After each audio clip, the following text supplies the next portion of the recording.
নমস্কার, আমি অসীম। আপনাদের সবাইকে স্বাগতম আমাদের ইউটিউব চ্যানেল পলিটি উইথ অসীমে। আজকে মূলত আমরা এই ভিডিওর মধ্যে আমরা 2017 কোয়েশ্চেন নাম্বার 3/11 অর্থাৎ 111 নম্বর কোয়েশ্চেন থেকে আমরা শুরু করব। গত ভিডিওর মধ্যে আমরা 110 নম্বর 110 পর্যন্ত কোয়েশ্চেন আমরা কভার করে নিয়েছি। আজকে মূলত আমরা 111 থেকে শুরু করব এবং ম্যাক্স টু ম্যাক্স কোয়েশ্চেনকে কভার করার চেষ্টা করব। আজকে ভিডিও শুরু করার আগে একটা গুরুত্বপূর্ণ বিষয় আমি আপনাদেরকে জানাতে চাই যে আমাদেরকে যে কোনো একজন মেসেজ করেছেন যে অ্যাকচুয়ালি প্রিভিয়াস ইয়ার কোয়েশ্চেনের তো আর বেশি দিন নেই, কিন্তু এই প্রিভিয়াস ইয়ার কোয়েশ্চেনগুলোকে এই প্রসেসে আমরা সলভ করে অ্যাকচুয়ালি আমাদের প্রফিট আসলে কী হবে। সো আমি তাকে হোয়াটসঅ্যাপে আনসার দিয়েছি, বাট এরপরও যদি কারোর যদি কোনো ডাউট থাকে তো আমি এটাকে আপনাদেরকে within 1 and 2 minutes I want to explain this important aspects. Actually এই প্রিভিয়াস ইয়ার কোয়েশ্চেনগুলোকে এত সময় লাগিয়ে বা আপনারা কেন এত সময় দিয়ে প্রিভিয়াস ইয়ার কোয়েশ্চেনগুলোর ভিডিওগুলো দেখবেন বা অ্যাকচুয়ালি এগুলোর প্রফিট অ্যাকচুয়ালি আপনারা কীভাবে পাবেন। সো আমি উইদিন 1 or 2 minutes এটা এক্সপ্লেন করবো, then we will start the ultimate session. Okay, দেখুন, এই প্রিভিয়াস ইয়ার কোয়েশ্চেনগুলোকে আপনি শুধুমাত্র as a previous year question ভাববেন না। Yes, these are the previous year question. It gives the simple perspective about the question paper. Actually previous year এ কীভাবে question এসেছে বা কীভাবে কোয়েশ্চেন ফর্ম হয়েছে এগুলোর থ্রুতে আপনারা এই প্রিভিয়াস ইয়ার কোয়েশ্চেনগুলোর থ্রুতে আপনারা জানতে পারবেন। বাট প্রিভিয়াস ইয়ারের যে role, it is not the ultimate role. এটা প্রিভিয়াস ইয়ার কোয়েশ্চেনের আলটিমেট ভূমিকা নয়।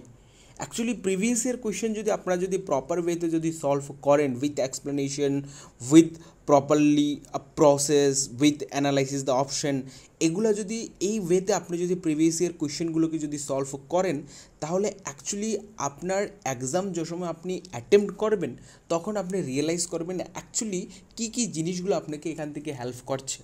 কেন আমি কথাটা বলছি যে সেম কোয়েশ্চেন রিপিট হওয়ার চান্স একেবারে লাইক 1%। আপনার এক্সামে রিপিট কোয়েশ্চেন হবে, বাট এটা 5 to 7 question, max to max six question আর 7 question, not more than that. But এর বাইরে যে কনসেপ্ট কিন্তু রিপিট হতে পারে বা এর যে ইন্টাররিলেটিভ যে অ্যাসপেক্টসগুলো আছে এগুলো কিন্তু রিপিট হতে পারে। আর আমি বিশ্বাস করি আমরা যেই প্রসেসে এই চ্যানেলের থ্রুতে প্রিভিয়াস ইয়ার কোয়েশ্চেনগুলোকে অ্যানালাইসিস করছি, আপনারা যখন এক্সাম দিতে যাবেন দেখবেন যে ইন্টাররিলেটিভ অনেকগুলি বিষয় আপনারা এখান থেকে ইজিলি সলভ আউট করতে পারছেন বা আপনারা সলভ আউট করতে পারছেন কি পাচ্ছেন না, that's a different thing. Reason is that এটা ডিপেন্ড করবে আপনারা কত ভালোভাবে প্রিপারেশন করেছেন। বাট আপনারা অ্যাটলিস্ট আপনি যখন এক্সাম দিতে বসবেন then you can realise the importance of this question. Actually inter relative জিনিসগুলো কিন্তু এক্সামে কিন্তু 100% আসবে। সো আমি বলবো যে প্রিভিয়াস ইয়ার কোয়েশ্চেনের পুরো যে সিরিজটা আমরা করাবো বা করছি সেখান থেকে আপনি 100% এগুলোকে সময় দিয়ে করুন। It is one kind of parallel process. আপনার প্রিপারেশনের পাশাপাশি এই যে প্রিভিয়াস ইয়ার কোয়েশ্চেন সলভের যে প্যারালাল প্রসেসটা এটাকে আপনি অ্যাভয়েড করবেন না। Almost 600 question, not almost 600 question, repeat question ছেড়ে দিলে আপনি 20-30 কোয়েশ্চেন ছেড়ে দিন, আপনি অ্যাটলিস্ট 550 কোয়েশ্চেন আপনি নতুন 550, আমি ধরে নিলাম 50 কোয়েশ্চেন আর সিমুলার বা 50 or like 40 কোয়েশ্চেন আর সিমুলার 4 year, আমি just take example. But at least 550 question is totally new for you. So for that context you need to revise the previous year question and as well as analyse the topic. যেভাবে আমি analyse করার চেষ্টা করছি এভাবে আপনিও জিনিসগুলোকে বোঝার চেষ্টা করুন, জিনিসগুলোকে প্রপার ওয়েতে ইমপ্লিমেন্ট করার চেষ্টা করুন। কারণ আপনার অবজেক্টিভ টাইপের এক্সামে আপনার আধে আধুরা নলেজের দ্বারাই আপনি অবজেক্টিভ টাইপের কোয়েশ্চেনে সলভ করতে পারবেন। একটা ডিসক্রিপটিভ টাইপের কোয়েশ্চেনে আপনার একটা আইডিয়া আপনি লিখে আসতে পারেন, maybe it will be right or wrong, বা এটা হতে পারে পার্শিয়ালি ট্রু অর পার্শিয়ালি রং হইতে মেবি হতে পারে একটা ডিসক্রিপটিভ টাইপের এক্সামে যখন আপনি একটা 10 মার্কসের কোয়েশ্চেন লিখবেন। সো মেবি আপনি যখন যে জিনিসটা লিখছেন সেটা পার্শিয়ালি ট্রু পার্শিয়ালি রং হতে পারে, সেক্ষেত্রে আপনি 5 মার্কস যদি থাকে আপনি 3 মার্কস পাবেন। বাট অবজেক্টিভ টাইপে there have no any chance for that kind of activities. এখানে আপনাকে ফিক্সড প্রপার আপনার নলেজটাকে ইমপ্লিমেন্ট করতে হবে। So this is very much important. এই যে 2-3 মিনিট আপনাদের কাছ থেকে নিলাম সেশন শুরু করার আগে, I think it's clear for previous year question as well as mock টেস্টও আপনারা লাগাতে পারেন। আরেকটি ইনফরমেশন, যে কেউ যদি অনেকজন আমাদের সাথে লাইক মেসেজ করছেন, আমি আপনাদের একটাই রিকোয়েস্ট করবো, আপনারা মেসেজ করুন, but if you are interested then message me, otherwise message করার কোনো দরকার নেই। আপনি যদি জেনুইনলি যদি নিতে চান 1000 কোয়েশ্চেন, এটার রিলেটিভ যদি আপনার যদি কোনো কোয়ারি থাকে, then you can message me, I will solve your each and every queries. But unnecessary আপনারা কোনো কিছু জিনিস জিজ্ঞেস করবেন না যেটা অ্যাকচুয়ালি এটার সাথে কোনো রিলেশনই নেই। So it is my request from my side for each and every one, please আপনি এটা রিমেম্বার রাখবেন যে আননেসেসারি কোয়েশ্চেন পুছবেন না, যে আপনার সাবজেক্ট রিলেটেড বা এইসব জিনিসগুলো রিলেটিভ আপনি কোয়েশ্চেন পুছুন। বাট যে আমার বাড়ি কোথায় বা আপনি, so I think there have no any such kind of importance of this kind of information এখানে, যে আমার বাড়ি কোথায় বা আপনার এসবগুলোর কোনো ইম্পর্টেন্স এখানে নেই। সো আপনার দরকার যে content as well age proper explanation and materials, as well age for that purpose I am helping through this channel. And আপনার এর বাইরে যদি কোনো কোয়ারিজ থাকে আপনি মেসেজ বক্সও করতে পারেন। আমি ট্রাই করি যে ম্যাক্স টু ম্যাক্স যারা কোনো কোয়ারিজ থাকে, যারা আমাদের হোয়াটসঅ্যাপে মেসেজ করছেন, so I will try my level best to solve each and every queries. Okay, then start the session. আজকে 4-5টা মিনিট আমি ইনিশিয়াল টাইমে নিয়ে নিলাম আপনাদের কাছ থেকে। চলুন আজকে আমরা কোয়েশ্চেন নাম্বার শুরু করছি 111 থেকে। দেখুন, the book Karma Yoga was written by, অর্থাৎ কর্মযোগ বইটি কে লিখেছেন? এটা রাইট অ্যান্সার স্বামী বিবেকানন্দ লিখেছেন যে কর্মযোগা এই বুকটি। এখন নেক্সট এক্সামের জন্য ইম্পর্টেন্ট আপনার জন্য কি হতে পারে? এই কর্মযোগা এবার এসেছে, নেক্সট বার কি আসতে পারে জানেন? রাজযোগা আসতে পারে। বা নেক্সট বার কি আসতে পারে জানেন? জ্ঞান যোগা আসতে পারে। ঠিক,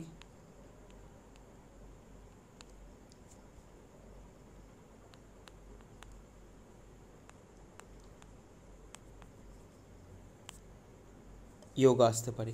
নেক্সট বার কি আসতে পারে জানেন? ইন্সপায়ার্ড টক। এই সবগুলো বই কিন্তু আপনার স্বামী বিবেকানন্দের। এই যে কর্মযোগা এবার এসেছে, নেক্সট বার আসতে পারে।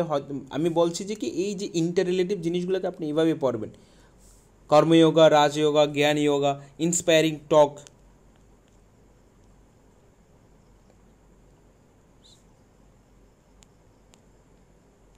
ইন্সপায়ার্ড টক, ওকে, টকস। তারপরে যদি বলি, এই দেখুন একটা বই এখানে এসেছে, আমি আর 3-4টা বইয়ের নাম লিখলাম: Raja Yoga, Jnana Yoga, inspiring talks, then as well as lecture from Colombo to Almora. This are the some important book written by the Swami Vivekananda. আরও একটা ইম্পর্টেন্ট বই আছে, Vedanta the voice of freedom. এই যে 5টা বইয়ের টোটাল আপনাকে নাম বললাম, কী কী বললাম? একটা কর্মযোগা এসেছে, নেক্সট বার আসতে পারে রাজযোগা, নেক্সট বার আসতে পারে Jnana Yoga, then Vedanta, voice of freedom, as well as another important book যেটাকে lecture from Colombo to Almora and inspire talks. This are the important book written by the Swami Vivekananda. ওকে, দেখেন এই যে ইন্টার রিলেটিভ ইনফরমেশনগুলো খুবই দরকার। আপনাদের সিলেবাসে স্বামী বিবেকানন্দ আছে। আপনি স্বামী বিবেকানন্দের আরও একটা ইম্পর্টেন্ট যদি বলি, আমরা সবাই জানি স্বামী বিবেকানন্দর যে ওয়ার্ল্ড রিলিজিয়াস পার্লামেন্ট, ওকে, বা ওয়ার্ল্ড রিলিজিয়াস পার্লামেন্ট, ওকে,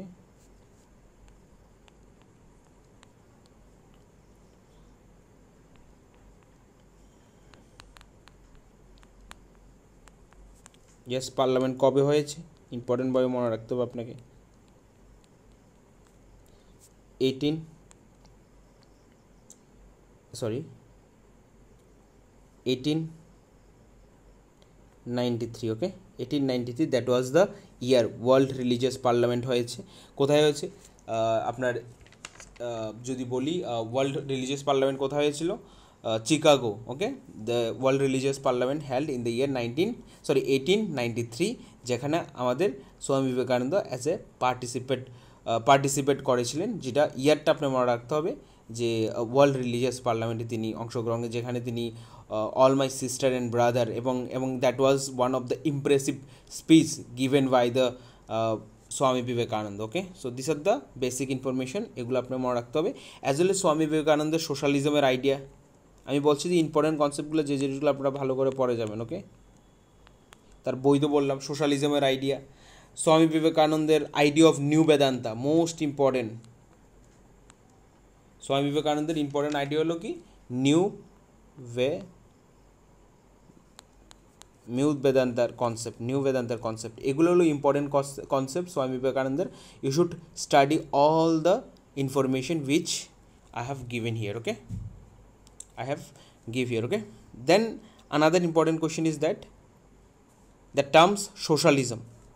Question number 112 number question কি বলছে, 112 number question কি বলছে, the term socialism was used by, so Robert When, okay? So term socialism was used by Robert When is the right answer.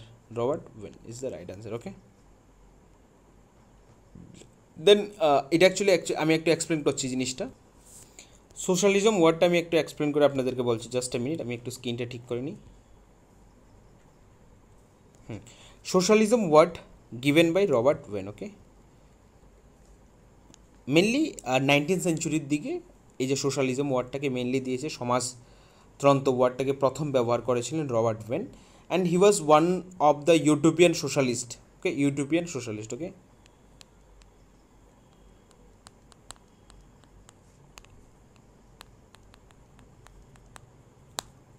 অর্থাৎ early সোশ্যালিস্টও আপনি বলতে পারেন, বা utopian সোশ্যালিস্টও বলতেন, যারা ইনিশিয়াল টাইমে ছিল, যারা ওয়ান কাইন্ড অফ একটা বলতে, utopian socialism means that they are believe on what should be rather than what is. Simply যদি তারা চায় যে অ্যাকচুয়ালি কেমন হওয়া দরকার, একটা one kind of idealist perspective, বা ইউটোপিয়ান সোশ্যালিজমও বলে, বাট তাদেরকে ওয়ান কাইন্ড অফ আর্লি সোশ্যালিস্টও বলা হয়, ঠিক আছে। সো রবার্ট ওয়েনে প্রথম সোশ্যালিজম ওয়ার্ডটাকে কয়েন করেছেন, ওকে। এবং সোশ্যালিজম কিসের অ্যাগেনস্টে ইমার্জ হয়, ক্যাপিটালিস্ট সিস্টেমের অ্যাগেনস্টে ইমার্জ হয়। So this are the some kind of basic information আপনাদেরকে পড়তে হবে। সো এখান থেকে আপনাদের যে জিনিসটা মনে রাখতে হবে, যে ইম্পর্টেন্ট যে ওয়ার্ডগুলো কে কয়েন করেছে বা কে দিয়েছে, এগুলো আপনাদেরকে জানা খুবই ইম্পর্টেন্ট, ওকে। দেন আমরা যদি কোয়েশ্চেন নাম্বার দেখি, 113 number question, the book Hindu Swaraj, অর্থাৎ হিন্দ স্বরাজ বইটি কে লিখেছেন? সো বইটির আনসার কে দিয়েছেন? Simply Gandhiji is the writer of this book. So এবার আমরা যে জিনিসটা বুঝতে হবে, হিন্দু স্বরাজ কবে লিখেছে? 1909, মোস্ট ইম্পর্টেন্ট ইনফরমেশন। এবার 2017-তে হয়তো বা জিজ্ঞেস করেছে, the Hindu Swaraj this book written by hmm? The Gandhiji was the main leader or like main writer of this book, but এবার হয়তো বা জিজ্ঞেস করতে পারে ইয়ারটা, the year, which year this book written, okay. The year is 1909, okay. তো আপনাদের এক্সামের পার্সপেক্টিভে যে জিনিসগুলো ইম্পর্টেন্ট আপনাদের গান্ধীজি সম্পর্কে আপনাদের পড়তে হবে। আপনাদের সিলেবাসে কিন্তু গান্ধীজি নেই, but still Gandhiji is a important figure, okay. Gandhiji সিলেবাসে নেই, বাট স্টিল গান্ধীজিকে আপনাকে ভালোভাবে অ্যাটলিস্ট একটা বেসিক লেভেলের আপনার ভিতরে নলেজ থাকতে হবে গান্ধীজি সম্পর্কে। গান্ধীজির সত্যাগ্রহ সম্পর্কে যদি শুরু করি, গান্ধীজির যে বিভিন্ন মুভমেন্ট সম্পর্কে যদি শুরু করি, অ্যাজ ওয়েল এজ গান্ধীজির অ্যান্ড মিনসের যে কনসেপ্ট, এগুলো সম্পর্কে আপনার বেসিক ইনফরমেশন থাকতে হবে। তো চলুন আমরা গান্ধীজি সম্পর্কে কিছু জিনিস বলি। যে আমরা জানি যে গান্ধীজি তিনি জন্মের পরবর্তী সময়ে তিনি লয়ের পড়াশোনার জন্য তিনি বিদেশে চলে যান, তারপরে একটা সময়ে ভারতে আসেন, তারপরে আবার সাউথ আফ্রিকায় চলে যান। তিনি যখন বিদেশ থেকে লয়ের পড়াশোনা করে ভারতে আসেন, এবং তার কিছুদিন পরে তিনি একটা কেসকে লড়ার জন্য তিনি সাউথ আফ্রিকায় চলে যান, এবং আলটিমেটলি তিনি 2015-এ তিনি ভারতে আসেন, এক্সট্রিমলি সরি 1915-এ তিনি ভারতে আসেন। গান্ধীজি প্রপার ওয়েতে তিনি বিদেশ থেকে তিনি, আমি বলেছি যে তিনি লন্ডনে পড়াশোনা করেন, পরবর্তীতে তিনি আবার ভারতে আসেন। ভারতে আসার কিছুদিন পরে তিনি লয়ে নিয়ে পড়াশোনা করেন। সো একটা কেস লড়ার জন্য তিনি আবার সাউথ আফ্রিকায় চলে যান, ওকে। সেখানে অনেক বছর থাকার পরে তিনি ভারতে রিটার্ন করেন, 1915-এ তিনি ভারতে রিটার্ন করেন, ওকে। সো 1915-এ যে গান্ধীজি তিনি ভারতে রিটার্ন করেন, ওকে। জাস্ট এ মিনিট 1915-এ গান্ধীজি ভারতে রিটার্ন করেন। এক্স্যাক্টলি যদি বলি যে 1915 9 জানুয়ারি, ওকে। 9 জানুয়ারি তিনি ভারতে রিটার্ন করেন। আর এই 9 জানুয়ারিকে আমাদের দেশে বর্তমানে বা এখন কী ডে হিসেবে পালন করা হয় আপনারা জানেন? আজকে বর্তমানে আমাদের এই 9 জানুয়ারির দিনটাকে প্রবাসী দিবস হিসেবে আমরা পালন করি, কারণ এই দিনে 1915-এ গান্ধীজি বিদেশ থেকে ভারতে আসেন। ইভেন গান্ধীজি ভারতে আসার পরে তিনি ভারতে ফুল ভ্রমণ করেন, হ্যাঁ। তারা ভারতে ভ্রমণ করার পরে তিনি প্রথম যে চম্পারণ সত্যাগ্রহ, খেদার সত্যাগ্রহ কী করেন, তারপরে যে একটু একটু করে তিনি ভারতের বিভিন্ন মুভমেন্টের সাথে, দেন নন কোপারেশন মুভমেন্ট, তারপরে সিভিল ডিসোবিডিয়েন্স মুভমেন্টস, তারপরে যে কনস্টিটিউশন, তারপরে আপনার কুইট ইন্ডিয়ান মুভমেন্ট, যে ভারত ছাড়ো আন্দোলন লাস্ট যে 1942-তে, এইসব মুভমেন্টের সাথে তিনি অ্যাক্টিভলি পার্টিসিপেট করেন এবং one of the greatest figure আমাদের ইন্ডিপেন্ডেন্ট প্রসেসে বা ইন্ডিপেন্ডেন্ট স্ট্রাগলের one of the important leader হলেন গান্ধীজি। সো আপনি গান্ধীজি সম্পর্কে আপনার যদি একেবারে ডিটেলসে আপনি যদি নাও জানেন, but at least ST, PGT, political science এক্সামটার জন্য অ্যাটলিস্ট আপনাকে গান্ধীজি সম্পর্কে বেসিক জিনিসগুলো আপনাকে জানতে হবে। বেসিক জিনিসগুলো খুবই ইম্পর্টেন্ট আপনার গান্ধীজি সম্পর্কে জানা। সো যেখান থেকে আপনারা পাচ্ছেন অ্যাটলিস্ট কিছু বেসিক জিনিস গান্ধীজি সম্পর্কে, আপনারা জানেন অনেকজন গান্ধীজি সম্পর্কে, বাট স্টিল আমি বলবো একটু এত একটা ডিটেলসে দরকার নেই, বাট স্টিল বেসিক নলেজ আপনার গান্ধীজি সম্পর্কে থাকতে হবে, বিকজ এখান থেকে কোশ্চেন এক্সপেক্টেড। সিম্পল কোশ্চেন আসবে, বাট স্টিল আপনার একটা ভালো একটা বেসিক নলেজ আপনার মধ্যে থাকতে হবে। ওকে, হু vitalized the nationalism of India by putting it on a spiritual level, অর্থাৎ কে ভারতের জাতীয়তাবাদকে আধ্যাত্মিক স্তরে উন্নতির করে সজীব করে তুলেছিলেন। অবভিয়াসলি আমাদের যদি আমাদের ইন্ডিয়ান কনটেক্সটে বলি যে Swami Vivekananda is the right answer, যিনি আমাদের আধ্যাত্মিক জাতীয়তাবাদকে তিনি প্রমোট করেছেন এই কনটেক্সটে। ওকে, সো এর বাইরে আরও একজন আছেন যাকে আমরা বলি অরবিন্দ ঘোষ, তিনিও আমাদের যে জাতীয়তাবাদী ধারণাকে স্পিরিচুয়াল কনটেক্সটে তিনি এক্সপ্লেন করেছেন। সো এই ক্ষেত্রে রাইট অ্যান্সার কী হবে? এই ক্ষেত্রে রাইট অ্যান্সার স্বামী বিবেকানন্দকে। Who vitalised the nationalism of India by putting it on a spiritual level. Okay, so right answer is Swami বিবেকানন্দকে। দেন তারপরে যদি বলি তার পরবর্তী কোয়েশ্চেন, আমি স্বামী বিবেকানন্দ সম্পর্কে কী কী পড়বেন আমি অলরেডি আগের একটা কোয়েশ্চেনের মধ্যে আমি এক্সপ্লেন করেছি। সো আমি এখানে কোয়েশ্চেন অর্থাৎ এইখানে আমি এক্সপ্লেন করবো না। দেন ম্যাকিয়াভেলি ছিলেন Greek philosopher, an Italian philosopher, American philosopher, none of the above. So right answer is B, he was the Italian philosopher. Okay, Machiavelli Italian philosopher আসলে, ঠিক। ম্যাকিয়াভেলি ইতালির ইতালির ফ্লোরেন্স শহরে তিনি জন্মগ্রহণ করেন ইন 1469। ওকে, 1469-এ জন্মগ্রহণ করেন। সো আপনাকে এক্সাম পার্সপেক্টিভে ম্যাকিয়াভেলির থেকে আপনার কী কী জিনিসগুলো, কোন কোন জিনিসগুলো খুবই ইম্পর্ট্যান্ট আপনারা পড়বেন। আমরা জানি ম্যাকিয়াভেলিকে ফাদার অফ সেকুলারিজম কয়, father of secularism. Just a minute.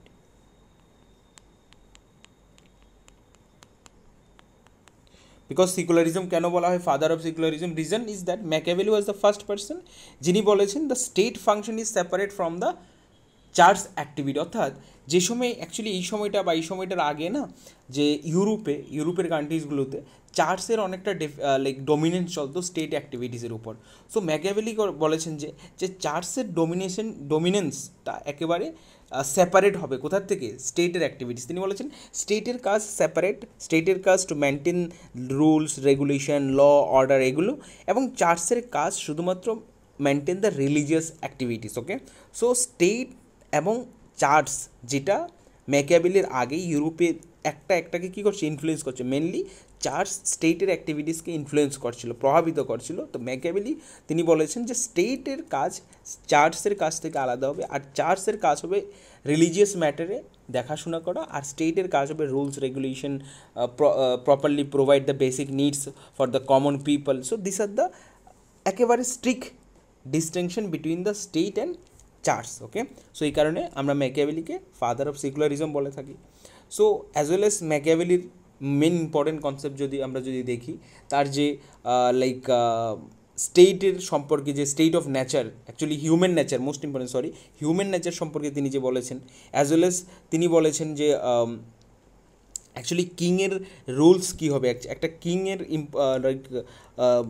কী কী কর্তব্য হওয়া দরকার, একটা কিং অ্যাকচুয়ালি কীভাবে মানুষদের রেগুলেটেড করবে, একটা কিংয়ের ডিউটিস কী হবে, this are the things he had mention in his book the Prince. তার মেনলি দুইটা ইম্পর্টেন্ট বুক আছে, একটা হলো প্রিন্স অ্যান্ড আরেকটা হলো দ্য ডিসকোর্স। ওকে, এই দুইটা বইয়ের মধ্যে তিনি অনেক কিছু এক্সপ্লেন করে গিয়েছেন, যেখানে তিনি দ্য প্রিন্সের মধ্যে তিনি এক্সপ্লেন করেছেন অ্যাকচুয়ালি কিংয়ের রোলস কী হবে, কিংয়ের ইম্পর্টেন্স কী, কিং কীভাবে তার অ্যাক্টিভিটিস স্টেট অ্যাক্টিভিটিসকে অর্গানাইজ করবে, এবং কিং কীভাবে তার হোল প্রসেস মিলিটারি থেকে শুরু করে তার স্টেটটাকে ওয়ান কাইন্ড অফ তার পাওয়ার মেনটেন করার জন্য কী কী টাইপের অ্যাক্টিভিটিস অ্যাকচুয়ালি আপনার লাইক কিং করবে। অ্যাজ ওয়েল এজ তার যে আরেকটা বই আছে রিপাবলিক, সেখানে তিনি একটি দ্য ডিসকোর্স যে আরেকটা বই আছে ম্যাকিয়াভেলির, ওই ডিসকোর্স বইটার মধ্যে তিনি মেনলি রিপাবলিকের ফর্ম অফ গভর্নমেন্টের অ্যাকচুয়ালি ইম্পর্টেন্স কী, রিপাবলিকের ফর্ম অফ গভর্নমেন্ট অ্যাকচুয়ালি কী কী ভালো দিক বা কী কী the good things about the রিপাবলিকের গভর্নমেন্ট, এই সম্পর্কে তিনি বলে গেছেন। এর বাইরেও তিনি আরও দুই একটা বই আছে ম্যাকিয়াভেলির, তো এগুলো আপনারা ভালোভাবে পড়বেন। সো মেনলি দুইটা বই, একটা হলো আপনার the prince, then another important is the discourse, এবং তার সাথে সাথে আপনি পড়বেন যে আমি তো বললাম যে Machiavelli is the father of secularism, as well as তার লাইক আইডিয়াস অন কিংয়ের কী কী ডিউটি হবে, অ্যাজ ওয়েল এজ আপনারা পড়বেন হিউম্যান নেচার সম্পর্কে তিনি কী বলে গেছেন, অ্যাজ ওয়েল এজ আপনারা আরও একটু ইন ডিটেলসে পড়বেন ম্যাকিয়াভেলির লাইক মোরাল থিওরির পার্সপেক্টিভ সম্পর্কে, তিনি লাইক মোরালিটি সম্পর্কে তিনি কী বলে গেছেন, ঠিক। এবং কিউকি কারণ reason is that Machiavelli he was one of the thinker যিনি ডুয়েল মোরালিটির কথা বলেছেন। So this all R the important concept Machiavelli সম্পর্কে। সো আপনারা এগুলো ভালোভাবে পড়বেন। ওকে, আশা রাখছি এই জিনিসগুলো আপনারা অ্যাটলিস্ট কাভার করে যাবেন। সো এখানে রাইট অ্যান্সার কি, he was the Italian philosopher, exactly he was born in Florence. Okay, ইতালির ফ্লোরেন্সে তিনি জন্মগ্রহণ করেছেন। ওকে, দেন আমরা কোয়েশ্চেন নাম্বার 16 দিকে যাচ্ছি। 16 নাম্বার কোয়েশ্চেন, এরকম কোয়েশ্চেন আমরা অনেকগুলো কোয়েশ্চেন সলভ করেছি। Over himself, over his own body and mind the individual is sovereign who said this, অর্থাৎ ব্যক্তি তার নিজের উপর, নিজের দেহ বা মনের উপর সার্বভৌম। উক্তিটি কে দিয়েছেন? উক্তিটি কে দিয়েছেন? সিম্পলি মিল দিয়েছেন, জে.এস. মিল। ওকে, জন স্টুয়ার্ট মিল। ওকে, জন স্টুয়ার্ট মিল তিনি এই উক্তিটি দিয়েছেন। Right answer is John Stuart Mill. আমি আগের মনে হয় অনেকগুলো ভিডিওর মধ্যে বলেছি, ইভেন জন স্টুয়ার্ট মিল থেকে প্রত্যেক ইয়ার অ্যাটলিস্ট আপনি 2টা কোয়েশ্চেন পাচ্ছেন। আমি আগের অনেকগুলো ভিডিওর মধ্যে বলেছি যে জন স্টুয়ার্ট মিলের on liberty, subjection of women, then utilitarianism যে বইটা লিখেছেন। দেখুন, ইউটিলিটারিজম অফ কনসেপ্ট ফার্স্ট দিয়েছে কিন্তু বেন্থাম, বাট ইউটিলিটারিজম বই, এই যে একটা বই হিসেবে লিখেছেন জে.এস. মিল। সো এগুলো আপনি মনে রাখতে হবে উইথ ইয়ার। দেন জে.এস. মিলের লিবার্টির কনসেপ্ট আপনাকে ভালোভাবে পড়তে হবে, self regarding and other regarding. আমি একটা ভিডিওর মধ্যে আলোচনা করেছি সেলফ রিগার্ডিং, আদার রিগার্ডিং কী, আমার ঠিক এক্স্যাক্টলি মনে নেই কোন কোয়েশ্চেনটা সলভ করতে গিয়ে আমি সেলফ রিগার্ডিং, আদার রিগার্ডিং সম্পর্কে আলোচনা করেছিলাম। অ্যাজ ওয়েল এজ আপনি জে.এস. মিলের যে সাবজেকশন অফ উইমেন, কারণ তিনি একজন উইমেন রাইটস সাপোর্টার পার্সন ছিলেন, যিনি উইমেনদের রাইটস, ভোটিং রাইটস, লিবার্টি, ইকুয়ালিটির কথা তিনি বলেন। So on that context this is very much important. Okay, so J S. Mill is the right answer. Even এই জিনিসগুলো আপনারা ভালোভাবে পড়বেন। ওকে, আর another important concept, J S. Mill যে ইউটিলিটারিয়ানিজম কনসেপ্ট যে ক্রিটিসিজম করেছে। ওকে, আর জে.এস. মিল ইউটিলিটারিজম কনসেপ্টটি ক্রিটিসিজম করেছে ফ্রম দ্য পার্সপেক্টিভ অফ গুণগত মান, অর্থাৎ কোয়ালিটেটিভ পার্সপেক্টিভে তিনি বেন্থামের ইউটিলিটারিয়ানিজম কনসেপ্টটাকে ডিসক্রিপটিভ অর্থাৎ ক্রিটিসিজম করেছেন, এবং লাইক প্রপার ওয়েতে, নতুন ওয়েতে তিনি এটাকে স্টাবলিশ করেছেন। বিকজ বেন্থামের যে ইউটিলিটারিয়ানিজম কনসেপ্ট, উপযোগিতাবাদ, এটা মেনলি একটা কোয়ান্টিটিভ অর্থাৎ পরিমাণগত ভিত্তিতে তিনি আলোচনা করেছেন। বেন্থাম তিনি বলেছেন যদি কোনো একটা জিনিস রাইট বা রং কীভাবে হবে, যদি এটা maximum number of people happy বা হ্যাপিনেস এখান থেকে গেইন করে। অ্যাজ ওয়েল এজ তিনি হেডোনিস্টিক ক্যালকুলাসের কথা বলেছেন, যেখানে তিনি একটা থিওরি দিয়েছেন যে কীভাবে অ্যাকচুয়ালি এই যে লাইক প্লেজারটাকে আমরা কী করবো, মেজার করবো, পরিমাপ করবো। এই জন্য হেডোনিস্টিক ক্যালকুলাস, এই যে 8টা হেডোনিস্টিক ক্যালকুলাসের প্রিন্সিপাল বা টাইপস আছে, এগুলো আপনাদের জানতে হবে। এই যে 8টা টাইপসের মানে কি, সিম্পল এগুলোর মানে কি, প্রত্যেকটা ওয়ার্ডের মানে কি, ইন্টেন্সিটি, দেন লংজিবিলিটি, সো এরকম করে 8টা টোটাল টাইপস বা ফিচার্স আছে যে হেডোনিস্টিক ক্যালকুলাসের, এই 8টা সম্পর্কে আপনাদের বেসিক নলেজ থাকতে হবে, যেটা বেন্থাম দিয়েছেন ইউটিলিটারিয়ানিজম কনসেপ্টে। সো জেস মিল ওই ইউটিলিটারিয়ানিজম কনসেপ্টটাকে ক্রিটিসিজম করে, তিনি ইউটিলিটারিয়ানিজম কনসেপ্টটাকে তিনি গুণগত মানের উপর ভিত্তি করে তিনি স্টাবলিশ করতে চেয়েছেন। I think it's clear. Okay, আপনারা যারা পড়েছেন, আমি তো ছোট্ট ছোট্ট করে বলছি, তো আপনারা যারা পড়েছেন আগে একটুখানি বা কিছুখানি নলেজ আপনাদের এই সম্পর্কে আছে, তো আপনারা আশা করি এই জিনিসগুলোকে কানেক্ট করতে পারবেন। ওকে, দেন আমরা কোয়েশ্চেন নাম্বার 117 যদি দেখি, who is regarded as the father of public administration. একেবারে simple question, father of public অ্যাডমিনিস্ট্রেশনকে Woodrow Wilson is the father of public administration. So উইড্রোলসনকে আমরা কী বলি? Father of public administration. Okay, even Woodrow Wilson আরও একটা জায়গাতে আছে, আমি আবার একটা জিনিস মেবি আগের একটা ভিডিওর মধ্যে বলেছি, এই যে লিগ অফ নেশন,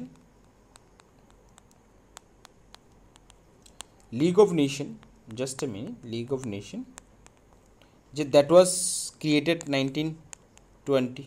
10 জানুয়ারি। এই যে লিগ অফ নেশনের যে স্টাবলিশমেন্টের ক্ষেত্রে যার ইম্পর্টেন্ট কন্ট্রিবিউশন তিনি হলেন উইড্রো উইলসন। ওকে, সো ওই পার্সপেক্টিভে আমরা আর্লিয়ারও এই জিনিসটা আলোচনা আমরা এই জিনিসগুলো আলোচনা করেছি। Okay, so the league of nation established হয়েছে এততে, আর এই যে মেন যে brain child behind the league of nation, that was the Woodrow Wilson. Okay, so Woodrow Wilson is the right answer. As well as Woodrow উইলসনের 14 point principle, 14 point speech, এটা আপনার জানতে হবে। অ্যাজ ওয়েল এজ এই যে আমাদের international আইআরের কনটেক্সটে যে উদারবাদ বা আইডিয়ালিজম বা লিবারেলিজম, এই যে কনসেপ্টটার one of the important thinker যদি বলি উইড্রো উইলসন। ওকে, এই উইড্রো উইলসনকে আবার ফাদার অফ পাবলিক অ্যাডমিনিস্ট্রেশনও বলা হয়, most important thing. Okay, father of public administration বলা হয়। ইভেন তার একটা ইম্পর্টেন্ট বুক তিনি লিখেছেন, the study of public administration. লিখে রাখুন, ইম্পর্টেন্ট বুক দ্য স্টাডি। আশা করি এটা যারা পাবলিক অ্যাডমিনিস্ট্রেশনকে ভালোভাবে পড়েছেন 100% এই বইটা সম্পর্কে পড়েছেন, দ্য স্টাডি অফ। যেখান থেকে পড়েন, আমি আশা রাখছি আপনারা যে ইনস্টিটিউশন বাই সেলফ স্টাডি করুন, এই বইটা তো আপনারা সবাই পড়েছেন, the study of public administration. Okay, the study of public administration, ইয়ারটা most important 1887। Okay, I think it's clear. Okay, then আমরা কোয়েশ্চেন নাম্বার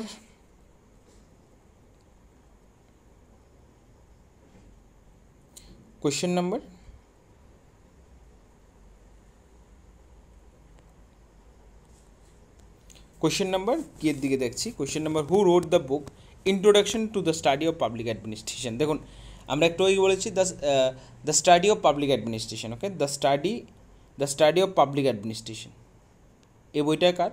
দেখুন, এই জিনিসটা কিন্তু ক্লেরিফাই করা খুবই ইম্পর্টেন্ট। আমাদের অনেক সময় এক্সামে যখন যাই না, আমাদের কনফিউশন লেগে যায়, আমাদের ডাউট হয়ে যায় অ্যাকচুয়ালি এই বইটা কে লিখেছে। দেখুন, আমি আমার ছোট্ট এই কথাগুলো যদি আপনারা যদি ভালোভাবে শুনে থাকুন, এটা আপনার ক্লিয়ার হয়ে যাবে। The study of public administration কে লিখেছে?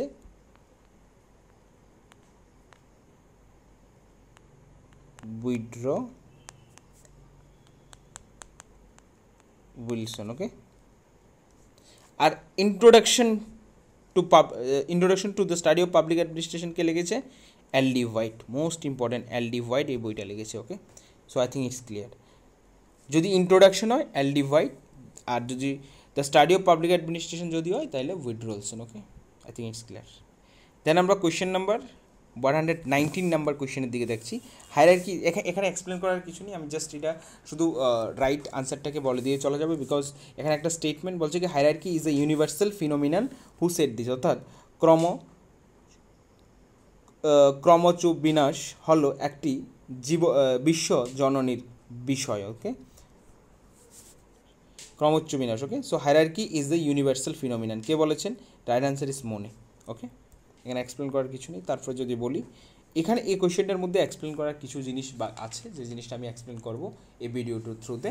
দেখুন, এখানে কি বলছে, হুইচ অ্যামং দ্য ফলোইং, নিচের উল্লিখিত কে কেন্দ্রীকরণকে 4টি শ্রেণীতে ভাগ করেছে। অর্থাৎ কেন্দ্রীকরণ, আমরা সেন্ট্রালাইজেশন, ডিসেন্ট্রালাইজেশন আমরা সবাই পড়েছি, ইভেন আমরা এগুলো সম্পর্কে আমাদের বেসিক নলেজ আমাদের আগের থেকে আছে, যে সেন্ট্রালাইজেশন মানে কি কেন্দ্রীকরণ, ডিসেন্ট্রালাইজেশন মানে কি বিকেন্দ্রীকরণ।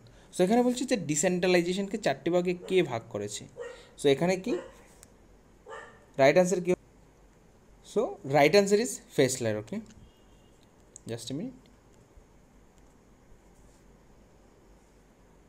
ফেসলার, ওকে। সো ফেসলার তিনি ডিসেন্ট্রালাইজেশনকে 4টি ভাগে ভাগ করেছেন। এবার এই ডিসেন্ট্রালাইজেশনকে 4টি ভাগে যে ভাগ করেছে, এই 4টি ভাগের নাম কী কী আমি লিখে দিচ্ছি, আপনারা নোট ডাউন করলে করতে পারেন। আমি অনেক দিন বলেছি যে আপনাদের একটা খাতা বানানোর জন্য, যেখানে আপনার শুধু প্রিভিয়াস ইয়ার কোয়েশ্চেনগুলোকে আপনি সলভ করেন, নেক্সট বার হয়তো এই টাইপসগুলোর থেকে কোয়েশ্চেন আসতে পারে। সো যে ডিসেন্ট্রালাইজেশনকে 4টি ভাগে ভাগ করেছে, ফার্স্ট হলো পলিটিক্যাল ডিসেন্ট্রালাইজেশন,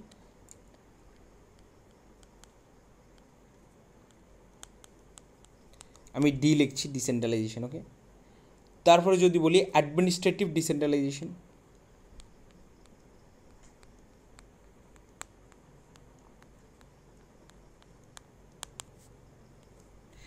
তারপরে যদি বলি functional decentralisation,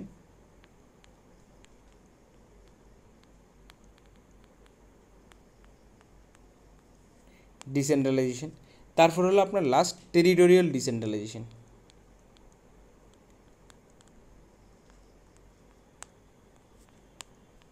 so this is the ultimate 4 types of decentralisation, যেটা আপনাকে দিয়েছে ফেসলার, ওকে।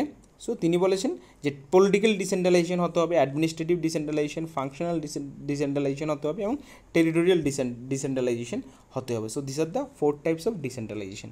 I think it's clear. Then আমরা মুভ করবো কোয়েশ্চেন নাম্বার 121 নাম্বার কোয়েশ্চেনের দিকে, ওকে। 121 নাম্বার কোয়েশ্চেন কী বলছে আমরা দেখে নিই, জাস্ট এ মিনিট। দেখুন 121 নম্বর কোয়েশ্চেন বলছে which one of the following is the demerits of centralisation, অর্থাৎ নিচের উল্লেখিত কোনটি কেন্দ্রীকরণের একটি ত্রুটি। Heavy workload at the top level of administration, প্রশাসনের উপর স্তরের প্রচণ্ড কাজের চাপ, কাজের একরূপতা, দ্রুত সিদ্ধান্ত গ্রহণ, উপরের কোনোটি নয়। সো এখানে prompt decision and none of the above, and uniformity in function. So these are the 4 option regarding the key demerits বলেছে। দেখুন মেরিট, ডিমেরিটস, নটস, অল, নন, এই ওয়ার্ডগুলো আপনাদের ভালোভাবে আইডেন্টিফাই করতে হবে যখন আপনি কোয়েশ্চেনটা পড়বেন। এখানে কি বলেছে, মেরিট নয়, এখানে বলছে ডিমেরিট অর্থাৎ ত্রুটি। আমাদের তো যদি এখানে আপনি যদি বেসিক আইডিয়া যদি আপনার যদি থাকে, if you have the basic idea about the centralization and decentralization, centralization means what, everything control from the central, and decentralization means what, the power is distribute between the various organs, various bodies, যেখানে পাওয়ারটা কী হচ্ছে various বডির মধ্যে, অর্গানের মধ্যে আপনার circulated হচ্ছে। আর সেন্ট্রালাইজে যেখানে একটা জায়গার থেকে সবগুলো পাওয়ার কন্ট্রোল হচ্ছে বা পরিচালিত হচ্ছে। সো যখন একটা জায়গার থেকে সব কিছু কন্ট্রোল হবে, পরিচালিত হবে, অবভিয়াসলি দেখানে কী হবে, heavy workload at the top level. এতে টপ লেভেল যদি আমি এটা ধরি, আর এখানে তো পাওয়ারটাকে কি ডিস্ট্রিবিউট করা আছে ডিসেন্ট্রালাইজেশনে, পাওয়ারটা এখানেও দেওয়া হচ্ছে কিছু পাওয়ার, এখানেও দেওয়া হচ্ছে কিছু পাওয়ার, হ্যাঁ, some power distribute there, some power distribute there, some power distribute among all the members. So central যে মেইন যে, অর্থাৎ যেখানে বলছে যে টপ লেভেল, যেটা এখানে ধরো, এটা যদি ধরে নিই আমি টপ লেভেলে কাজের প্রেশারটা সবচেয়ে কম হবে কোথায়, যে ডিসেন্ট্রালাইজেশনে। আর সেন্ট্রালাইজেশনে কী হবে, টপ লেভেলে সবচেয়ে কী হবে, হেভি ওয়ার্কলোড হবে। So on that context option number A is the right answer. এখানে ডিমেরিট বলেছে, এখানে কী বলেছে, ডিমেরিট বলেছে। সো এখানে কি heavy workload at top level of the administration, যে সেন্ট্রালাইজেশনে সবসময় কি, যেখানে পাওয়ারটা একটা বডির হাতে সেন্ট্রালাইজড, একটা ক্যান্ডের হাতে কেন্দ্রীভূত, ওকে, সেক্ষেত্রে আপনার টপ লেভেল যে ডিসিশন মেকিং বডি বা টপ লেভেল যে অর্গানাইজেশন বা বডি আছে, তার কাছে সবচেয়ে বেশি কী হবে, কাজের সবচেয়ে বেশি প্রেশার হবে, ওকে। দেন আমরা মুভ করছি question number 122, okay. 122 number question কী বলছে, who created the office of the district collector in India, অর্থাৎ ভারতকে জেলা কালেক্টরের পদ সৃষ্টি করেছিলেন, Warren Hasting. Warren Hasting is the right answer. So আমরা যদি বলি ওয়ারেন হ্যাস্টিং কে ছিলেন, ওয়ারেন হ্যাস্টিং যদি আমরা আশা করি যারা আমরা ইন্ডিয়ান ব্যাকগ্রাউন্ডটাকে, ইন্ডিয়ান বা ব্রিটিশ পিরিয়ডটাকে আমরা একটুখানি পড়েছি, আমরা বলতে পারি যে ওয়ারেন হ্যাস্টিং কে ছিলেন। সো এক্ষেত্রে রাইট আনসার কী হবে, রাইট আনসার হবে আপনার Warren Hasting is the right answer. তিনি কি, ওয়ারেন হ্যাস্টিং রাইট অ্যান্সার, যিনি কি ডিস্ট্রিক্ট কালেক্টরের পদটি তৈরি করেছেন, অ্যাজ ওয়েল এজ তিনি কি ছিলেন, তিনি ছিলেন first governor general of Bengal, ওকে,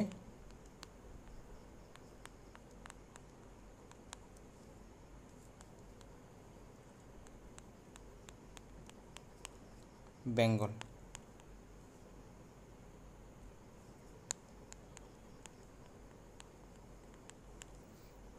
ইয়ার কত? First governor general of Bengal, sorry year কথা বলছি, first governor general of Bengal কে ছিলেন? Warren Hasting. সেমভাবে first governor general of India কে ছিলেন? ইন্ডিয়া ছিলেন William Bentinck, okay, India, Bentinck ছিলেন ইন্ডিয়া। আর ফার্স্ট ভাইসরয় ছিলেন ক্যানিং। সো এটা মনে রাখবেন, first governor general of Bengal Warren Hasting, first governor general of India Bentinck, and Canning the first viceroy of India, okay. So এগুলো একটু মনে রাখবেন। Right answer is Warren Hasting. Then আমরা move করছি question number 123। This is very much important, এবং important as well as এই যে টপিকটা না, এটার থেকে আপনি প্রত্যেক বছর একটা কোয়েশ্চেন বা দুইটা কোয়েশ্চেন ইজিলি আপনি এক্সপেক্ট করতে পারেন। এখানে কি বলছে? First 5-year plan in India was launch in the year. প্রথম প্ল্যানিং কমিশন, ফার্স্ট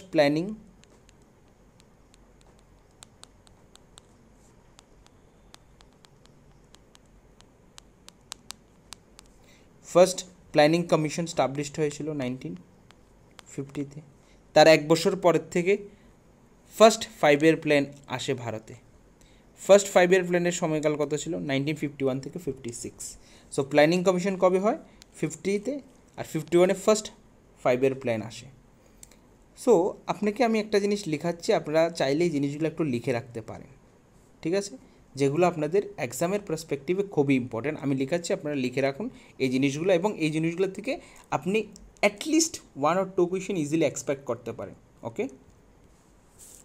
সো দেখুন, ফার্স্ট 5-year প্ল্যান আসে, আমি একটা একটা করে লিখে দিচ্ছি, আপনারা লিখে রাখতে পারেন। I think it's very much important. আপনারা যারা অলরেডি পড়ে নিয়েছেন, this very good, but otherwise আপনারা সবগুলো লিখে বা সবগুলো জানা থাকা আপনাদের খুবই ইম্পর্টেন্ট। ফার্স্ট 5-year প্ল্যান আসে, আপনারা দেখে দেখে ভিডিওকে পজ করেও লিখে রাখতে পারেন, ঠিক। ফার্স্ট 5-year প্ল্যান আসে এই সময়টার মধ্যে। সেকেন্ড আসে 61, থার্ড আসে জাস্ট এ মিনিট, 1961 থেকে 66। তিনটা ফার্স্ট পেজের মধ্যে আমি লিখে নিলাম, তারপরে আবার লেখাচ্ছি, দেখুন তিনটা হয়ে গেল। আপনারা ভিডিওকে পজ করে লিখে নেবেন। দেন 4 নাম্বারটা লিখছি আমি, থার্ড, ফোর্থ, ওকে। ফোর্থ আসেনি, জাস্ট এ মিনিট। এই যে 1966 থেকে 69 পর্যন্ত এই যে 3 বছর, এই 3 বছরে কোনো 5-year প্ল্যান আমাদের ইন্ডিয়াতে ছিল না। এটাকে বলা হয়, এই পিরিয়ডটাকে কী বলা হয় জানেন? প্ল্যানিং হলিডে বলা হয়, ওকে, হলিডে। যেখানে অ্যানুয়াল প্ল্যান এসেছিলো, এক বছর করে এসেছিলো, এখানে প্ল্যানিং হলিডে বলা হয়। ডাইরেক্ট কোয়েশ্চেন আসে যে কোন পিরিয়ডটাকে প্ল্যানিং হলিডে বলা হয়। সো এই যে 3টা 5-year প্ল্যান আসার পরে 1966 থেকে 1969 পর্যন্ত এই সময়টাকে আমরা প্ল্যানিং হলিডে বলি, ওকে। তারপরে আবার প্ল্যানিং কমিশন আসে, ফোর্থ প্ল্যানিং কমিশন, যেটা 1969 থেকে 74 পর্যন্ত চলে। তারপর ফিফথ 5-year প্ল্যান আসে, যেটা 1974 থেকে 78 পর্যন্ত চলে। বিকজ এখানে দেখুন, আপনি যদি দেখেন এখানে 5-year প্ল্যানের কথা যদি আমরা যদি দেখি, এই 5-year plan, fifth 5-year plan কিন্তু এক বছর আগে কিন্তু শেষ হয়ে যায়। রিজন ইজ দ্যাট এই যে 1977-এ আমাদের কংগ্রেস গভর্নমেন্টের পরিবর্তন হয়, অর্থাৎ কংগ্রেস গভর্নমেন্ট ইলেকশন হেরে যায় ইমার্জেন্সির পরে। তখন নতুন গভর্নমেন্ট, জনতা পার্টির গভর্নমেন্ট আসে, তখন মোরারজি দেশাই ভারতের প্রধানমন্ত্রী হন। তিনি এই যে 5-year প্ল্যানটাকে ডিসকন্টিনিউ করে। সো এই সময়টার মধ্যে 1978 থেকে 1980 পর্যন্ত এই 2টা বছর অ্যানুয়াল প্ল্যান আসে। অ্যানুয়াল প্ল্যান বলতে এক বছর প্ল্যান আসে, ওকে, অ্যানুয়াল প্ল্যান আসে আপনার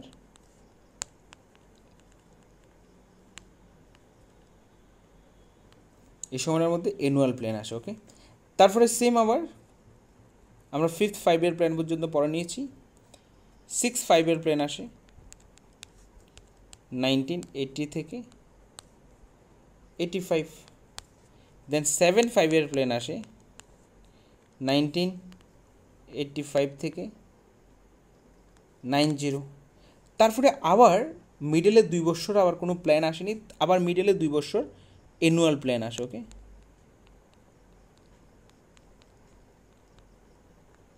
যেটা 1990 টু 1992 এই সময়টার মধ্যে আবার অ্যানুয়াল প্ল্যান আসে, লিখলেন। তারপরে আবার 1992 থেকে 7 গেল 8 5-year প্ল্যান আসে। ওকে, 8 5-year প্ল্যান 1992 থেকে 1997। ওকে, 8 5-year প্ল্যান।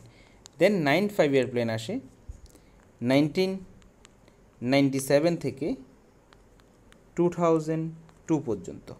তারপরে 10 5-year প্ল্যান আসে 2002 থেকে 2007 পর্যন্ত। ওকে, আশা করি আপনারা একটু অবধি লিখে নিলেন। তারপরে আমরা দেখি 10 অবধি লিখে নিলাম আমরা, তা না। দেন 11 5-year প্ল্যান আসে 2007 থেকে 12। দেন লাস্ট 12 5-year প্ল্যান আসে, সরি জাস্ট এ মিনিট, 17 পর্যন্ত। আর এই যে 12 5-year প্ল্যানটাই লাস্ট 5-year প্ল্যান ছিল। কিন্তু এখানে ইন্টারেস্টিং জিনিস কী ছিল, যে 12 5-year প্ল্যানটা অ্যাকচুয়ালি কমপ্লিট হওয়ার কথা। একটু আমরা 12 5-year প্ল্যানটা সম্পর্কে একটু দেখি। 12 5-year প্ল্যান যেটা 12 থেকে 2017 পর্যন্ত চলার কথা ছিল, কিন্তু এটা 2 বছর আগে এটা শেষ হয়ে যায়। 2015 থেকে আমাদের কাছে কী আসে, নীতি আয়োগ এসে পড়ে। ওকে, আমি নীতি আয়োগ এক্সপ্লেন করবো না, কারণ এটা অনেকটা সময় নিয়ে নেব। ওকে, নীতি আয়োগ আমরা আগে একটা ভিডিওর মধ্যে কী করি। কিন্তু আপনারা একটু জানুন 12 5-year প্ল্যান কমপ্লিট হয়নি, এটা কমপ্লিট হওয়ার কথা ছিল 2017, কিন্তু 2015-এই 1 জানুয়ারি কী আসে আমাদের কাছে, নীতি আয়োগ। আর নীতি আয়োগ কাকে রিপ্লেস করে, এই যে 5-year প্ল্যানটাকে রিপ্লেস করে, বা এই যে প্ল্যানিং কমিশনটাকে রিপ্লেস করে। ওকে, আই থিঙ্ক ইটস ক্লিয়ার। একটা কোয়েশ্চেনে তো আপনাদের এগুলো জিনিস সম্পর্কে জানতে হবে, অ্যাজ ওয়েল এজ প্রত্যেকটা 5-year প্ল্যানের মেন কী অবজেক্টিভ ছিল। This are the most important information, এগুলো আপনারা পরে যেতেই হবে। ওকে, তারপরে যদি পরবর্তী কোয়েশ্চেন যদি দেখি আমরা, কোয়েশ্চেন কী বলছে, the financial year in India begins from, অর্থাৎ ভারতীয় অর্থবছর শুরু হয়, সিম্পল কোয়েশ্চেন, এত কী করার কিছু নেই, 1 এপ্রিল থেকে। ওকে, দেন তারপরে কোয়েশ্চেন যদি দেখি আমরা,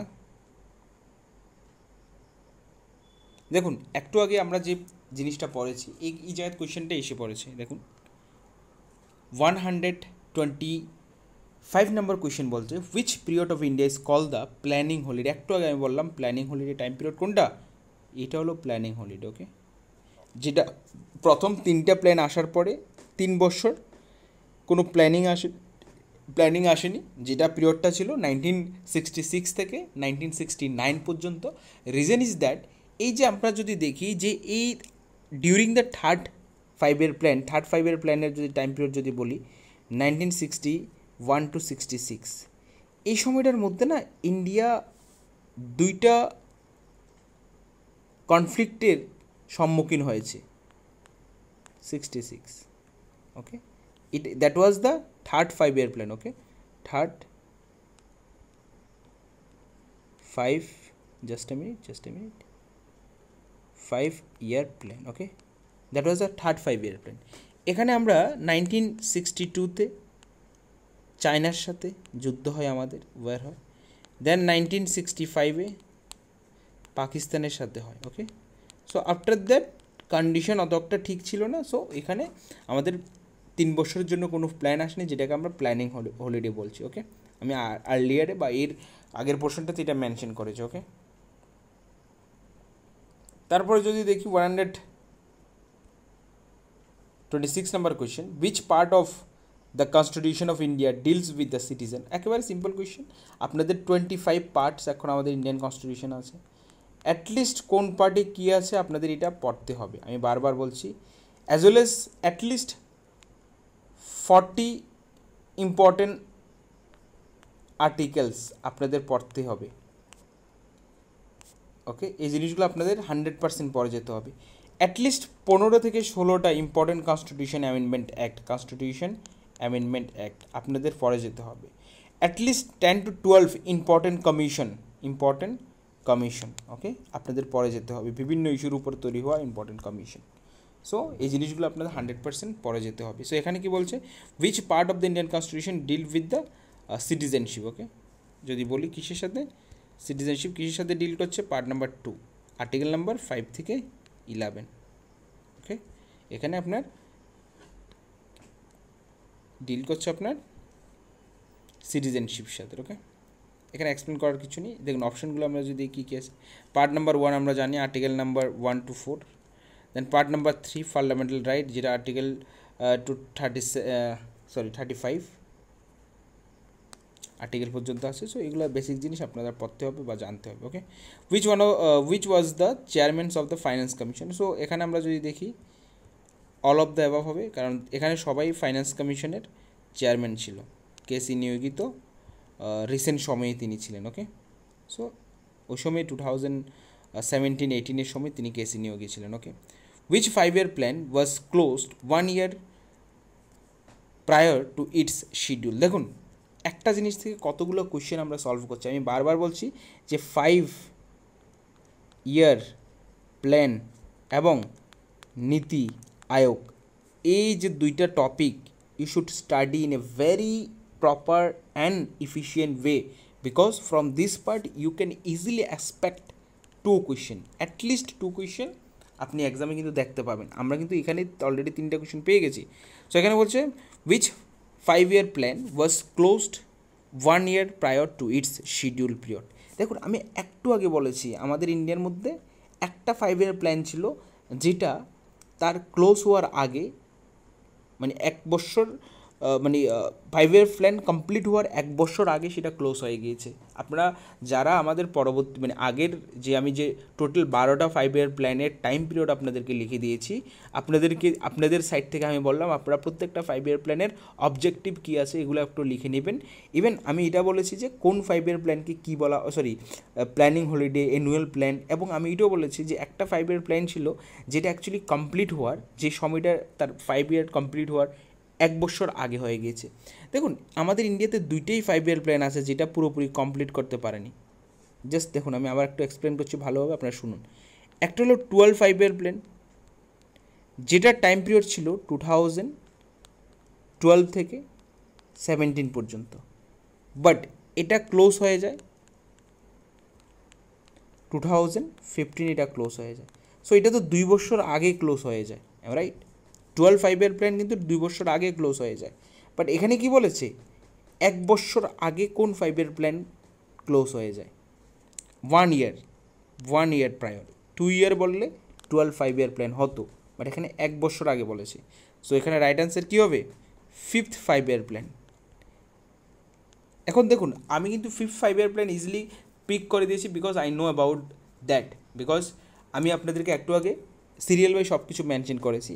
চলুন আমি আবার প্র্যাকটিক্যাল হয়ে আমি জিনিসগুলোকে আপনাদেরকে বুঝে যাচ্ছি। ফার্স্ট 5-year প্ল্যান আমি এক লিখছি, শুধু লিখতে যাবো তাড়াতাড়ি করে। 6 সেকেন্ড 2 মানে সেকেন্ড 5-year প্ল্যান, 3 মানে third 5-year plan,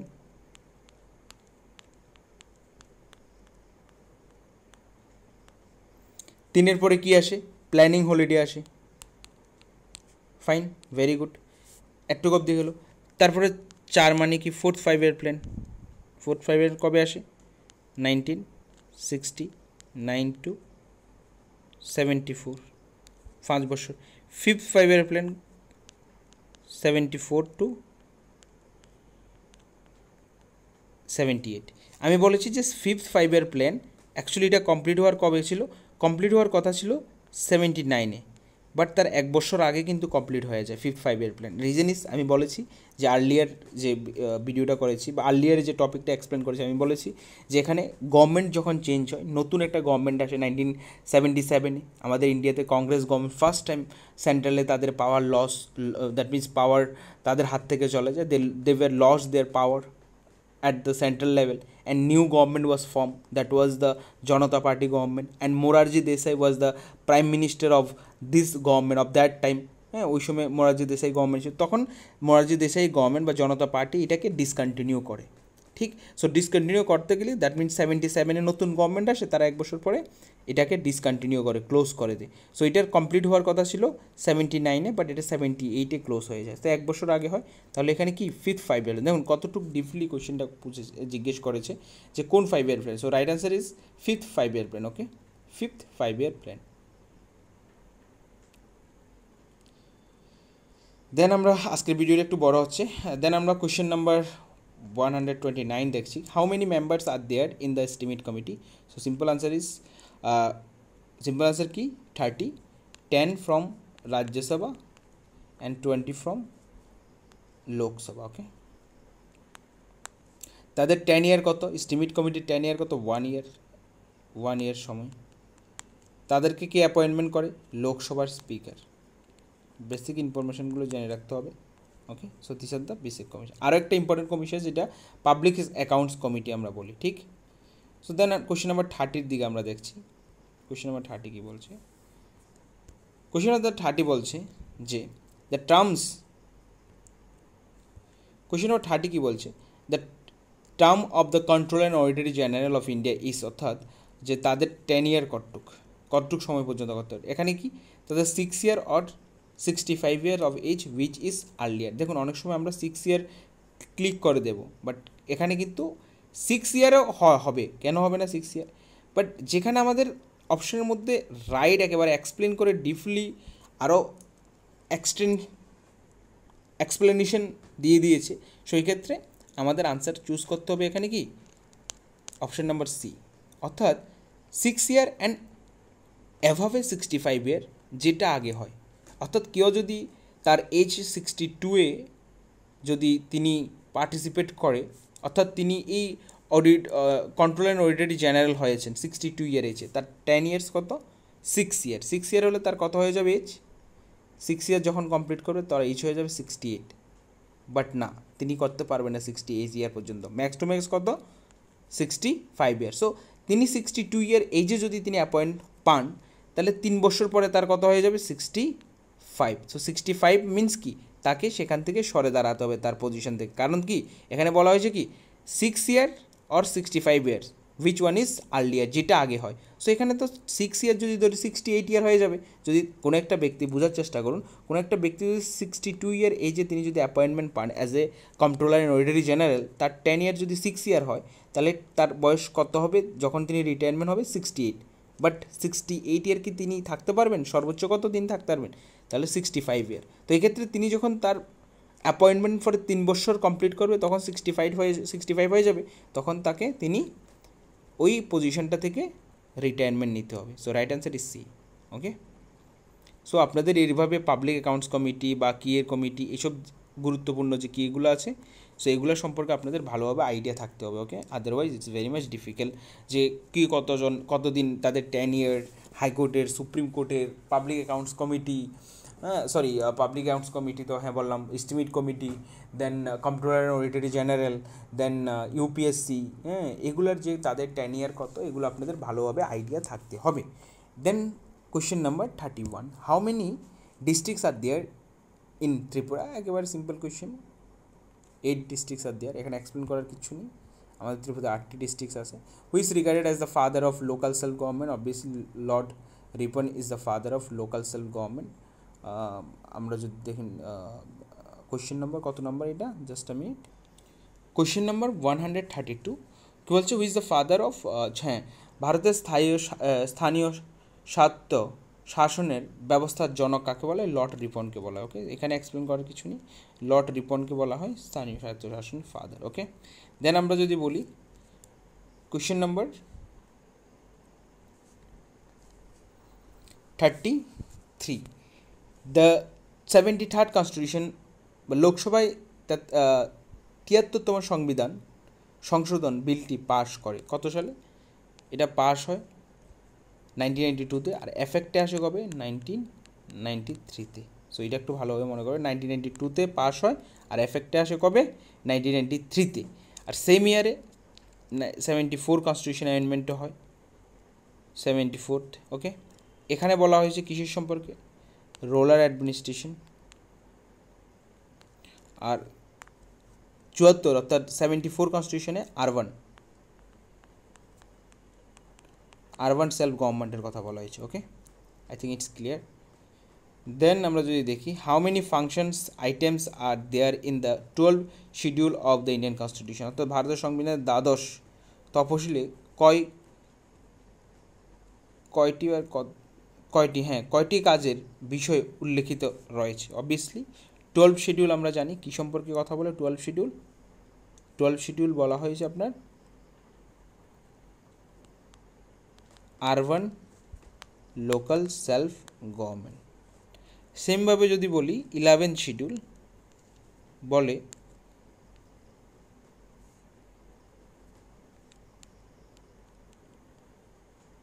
rural self গভর্নেন্সের কথা বলে। ওকে, সেমভাবে 12 শিডিউলে টোটাল 18 কাজের কথা বলা হয়েছে। সেমভাবে 11 শিডিউলে 29, এটাও লিখে রাখবেন, 11 শিডিউলে এরকম 29 কাজের কথা বলেছেন। আর 12 শিডিউলে 11 শিডিউল 29 আর 12 শিডিউলে কত 18। I think it's clear. Okay, 12 শিডিউলে 18 and 11 শিডিউলে 29 কাজের কথা বা আইটেমসের কথা বলা হয়েছে। ওকে, দেন আজকের দিনের লাস্ট কোয়েশ্চেন আমরা সলভ করবো, 35 number question. The chairman of the municipal corporation is call. একেবারে সিম্পল কোয়েশ্চেন, এখানে কিসের এক্সপ্লেন করা আছে। যেভাবে আমাদের ত্রিপুরাতে একটা মিউনিসিপ্যাল কর্পোরেশন আছে যেটা আগরতলা মিউনিসিপ্যাল কর্পোরেশন বলা হয়, আগরতলা মিউনিসিপ্যাল কর্পোরেশন বলা হয়, যেটার হেড কি চেয়ারম্যান। চেয়ারম্যানকে আমরা কি বলি, মেয়র বলি। ওকে, মেয়র বলে থাকি কাকে, মিউনিসিপ্যাল কর্পোরেশন। ওকে, আমার যতটুকু মনে পড়ে বর্তমানে আমাদের আগরতলা মিউনিসিপ্যাল কর্পোরেশনের যে চেয়ারম্যান বা মেয়র দীপক, অ্যাকচুয়ালি নামটা আমি ভুলে গেছি, বাট দীপক সামথিং করে একজন রেসপেক্টেড, তিনি বর্তমানে আমাদের ত্রিপুরার যে মিউনিসিপ্যাল কর্পোরেশন আছে একটাই আগরতলা মিউনিসিপ্যাল কর্পোরেশন, তার মেয়র। ওকে, সো আজকের সেশন এখানে শেষ করছি। আমরা 35 কোয়েশ্চেন পর্যন্ত আমরা করে নিয়েছি। সো সবাইকে অসংখ্য ধন্যবাদ যারা আমাদের ভিডিও দেখেন বা দেখছেন। যদি আপনাদের এটা যদি জেনুইনলি হেল্প করে, I think it is very much pleasure for me. এটা আমার অনেকটা ভালো লাগবে যে ভিডিওগুলো আমি যে পরিশ্রম বা সময় দিয়ে করার চেষ্টা করছি। আমি বিভিন্ন কারণে সময়ও আমার হয় না, ইভেন অ্যাজ ওয়েল এস যে আমাদের অনলাইন যে বেস চলছে, যে তাদেরকেও আমাদের সময় দিতে হয়, ক্লাস করাতে হয়। সো এই রিজন দ্যাট আমরা প্রপারলি হয়তো বা একেবারে ইফিশিয়েন্ট ওয়েতে ডেইলি ওয়েতে আমি ট্রাই করি, তারপরে যে মিস যাতে না যায়, আপনারা যাতে অ্যাটলিস্ট কমিউনিকেশন প্রসেসটা যাতে মেনটেন থাকে। যারাই দেখছেন 5 জন 7 জন 8 জন 10 জন যারাই দেখছেন, সো স্টিল আপনারা আই থিঙ্ক আপনারা যদি প্রপার ওয়েতে যদি ভিডিওগুলোকে যদি ফলো করেন, আই থিঙ্ক আপনাদের এটা অনেকটা হেল্প করবে। এবং আরেকটা গুরুত্বপূর্ণ বিষয় আমি বলতে চাই, যারা আমাদের ভিডিও দেখছেন বা দেখবেন, আপনারা চান আপনাদের প্রিপারেশনকে বা আপনাদের যদি আমি বলছি যারা একেবারেই পড়াশোনা হয়নি এখনও, that's a different thing, but যাদের একটুখানিকেও পড়াশোনা হয়েছে, কিছু অংশের সিলেবাস আপনারা কভার করেছেন 20%, 30%, 40%, 50%, তো আমি আপনাদেরকে রেফার্স করবো যে আমাদের 1000 MCQর যে ই বুক আপনারা প্রেফারেন্স হিসেবে নিতে পারেন, যেটা ই বুকস। আমি বারবার বলছি, আপনারা অনেকজন বলছেন এটা জেরক্স করিয়ে দেওয়ার কথা বলছেন। দেখুন এখানে 34 পেজ আছে, আর এটা যদি আমাদের জেরক্স করি, যেটার প্রাইস আমরা একেবারে মিনিমাম প্রাইস রাখছি, সো এই জায়গাতে আমরা যদি জেরক্সের পুরো টাকাটাই আমাদের জেরক্সের ক্ষেত্রে চলে যাবে, so it is not possible. আমি বারবার বলছি এটা ই বুক, যেটা আপনি মোবাইল বা আপনার যদি ল্যাপটপ থাকে, এই ল্যাপটপ বা মোবাইলের থ্রুতে আপনি, বা ল্যাপটপ বা ট্যাবলেটও যদি থাকে, এর থ্রুতে আপনি প্রপার ওয়েতে এটা আপনি পড়তে পারেন, কোনো প্রবলেম নেই। মোবাইলেও আপনি পড়তে পারেন। যে ই বুক, এখানে শুধু question as well as explanation, আপনাদের টপিক পড়বেন এবং কোয়েশ্চেন এবং এক্সপ্লেনেশন দেখবেন। সো আই থিঙ্ক এটা আপনাদের অনেকটাই হেল্প করবে যদি আপনারা প্রেফারেন্স করেন বা অ্যাজ এ রেফারেন্স হিসেবে আপনাদের সাথে রাখেন। So I think it's my suggestion from my side, but still আপনারা আপনাদের কী দরকার, আপনাদের কোন কোন জিনিসগুলো দরকার আপনারা সব থেকে ভালো বুঝবেন। এবং আমি আশা রাখছি আপনারা যা যা আপনাদের এক্সামকে ক্র্যাক করার জন্য যে যে রিকোয়ারমেন্টগুলো দরকার, আপনারা যে যেখান থেকে পড়ছেন আপনারা ভালোভাবে পড়ুন।